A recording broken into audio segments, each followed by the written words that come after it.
All right, today we are going to map out the entire entrepreneur's journey. We're talking about going from that first little spark of an idea all the way to a real, sustainable, successful business.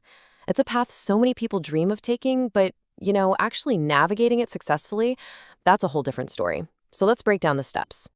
I mean, you know the feeling, right? That flash of inspiration you get in the shower or on a long drive. That little what if moment that feels like it could literally change everything. Well, that's the starting line. That's where every single great business begins. But here's the real question. How do you actually bridge that huge gap between a cool thought and a real, living, breathing business? Well, it's not magic, that's for sure. It's a process. And in this explainer, we're going to break that process down into 5 absolutely essential stages. First things first, we start with the spark. Look, before you even think about quitting your day job or spending a single dime, you have to answer one critical question. Is this just a good idea, or is it a good business? They are not the same thing. This is the validation stage. And honestly, it's where most ventures fail before they even get off the ground. So validation really just boils down to 3 core questions. Number 1, is there a customer?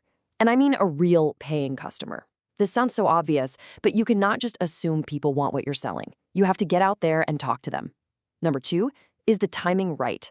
Think of all the brilliant ideas that were just too early for the tech or way too late to an already crowded market.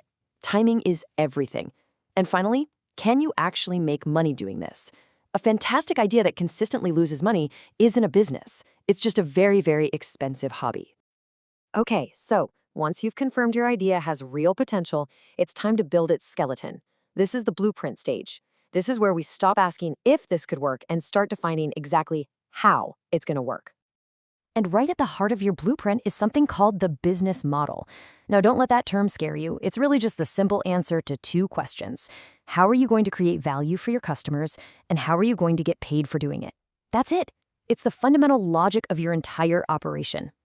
Here's a crucial reality check. Your business is not going to exist in a vacuum. You have to understand the world you're stepping into. This classic framework, Porter's 5 Forces, is like the playbook for that. It helps you see all the pressures pushing and pulling on you. Think about it. How much power will your customers have to drive down your prices? How easily can some new competitor just pop up and start doing what you do? Answering these tough questions helps you find your strategic sweet spot, a position where you can actually defend your business and win. A great plan is totally useless without execution. So, with your idea validated and your blueprint drafted, it is time to build the engine, the operational core of your company that's going to bring this whole thing to life. This famous quote from Jim Collins is legendary for a very good reason. Because at the end of the day, your business is nothing without its people. Building the right team is, without a doubt, the single most important part of this entire journey. So, how do you find those right people? Well, there's a really powerful, kind of counterintuitive philosophy that companies like Southwest Airlines swear by. It's this: you hire for attitude and you train for skill. The logic is actually pretty simple when you think about it. You can teach someone a technical skill, but you really can't teach them to have a great attitude or a strong work ethic. Finding people who just fit your culture, who vibe with your mission, that is absolutely essential for long-term success. But great people need great processes to really shine. This means you gotta map out your operations step by step to find all the clunky, inefficient parts. It means empowering every single person on your team to be responsible for quality. And it means constantly, relentlessly looking for ways to eliminate waste. This is what turns a group of talented individuals into a smooth, scalable, powerful engine. Okay, the engine is built. It's solid, it's ready to go. But an engine can't run without fuel, right? For a business, that fuel comes from 2 key sources: the capital you need to get it running and the marketing you need to bring in customers. The whole world of financing can seem kind of abstract and intimidating, so let's look at a story that really shows its fundamental power.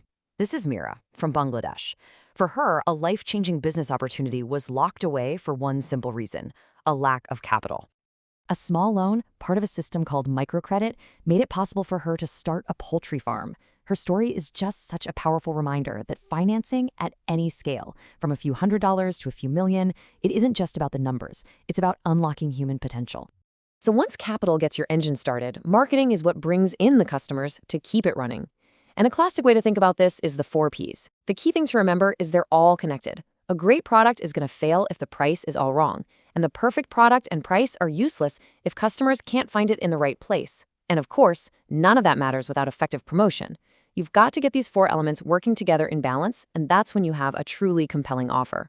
So, you've done it. You have a validated idea, a solid plan, a great team, and the funding to grow. But what makes a business truly last? What's the difference between a temporary success and an enduring institution? Well, the answer lies in its conscience. This brings us to corporate social responsibility, or CSR, but try to think of it less as a corporate department and more as a core philosophy. It's this powerful idea that a truly successful business has to be profitable, law-abiding, ethical, and a positive force in its community, all at the same time. It's not a trade-off. And in the real world, this means looking at things like fair wages, safe workplaces, and environmental responsibility not as costs you have to minimize, but as investments. They're investments in your people, in your community, and in the long-term health and reputation of your entire brand. The legendary management thinker Peter Drucker just put it perfectly. He saw that the ultimate form of social responsibility isn't just about doing less harm. It's about actively turning social problems into opportunities. Opportunities for innovation, for new jobs, and yes, for profit. And that brings us right back to the real, fundamental purpose of entrepreneurship.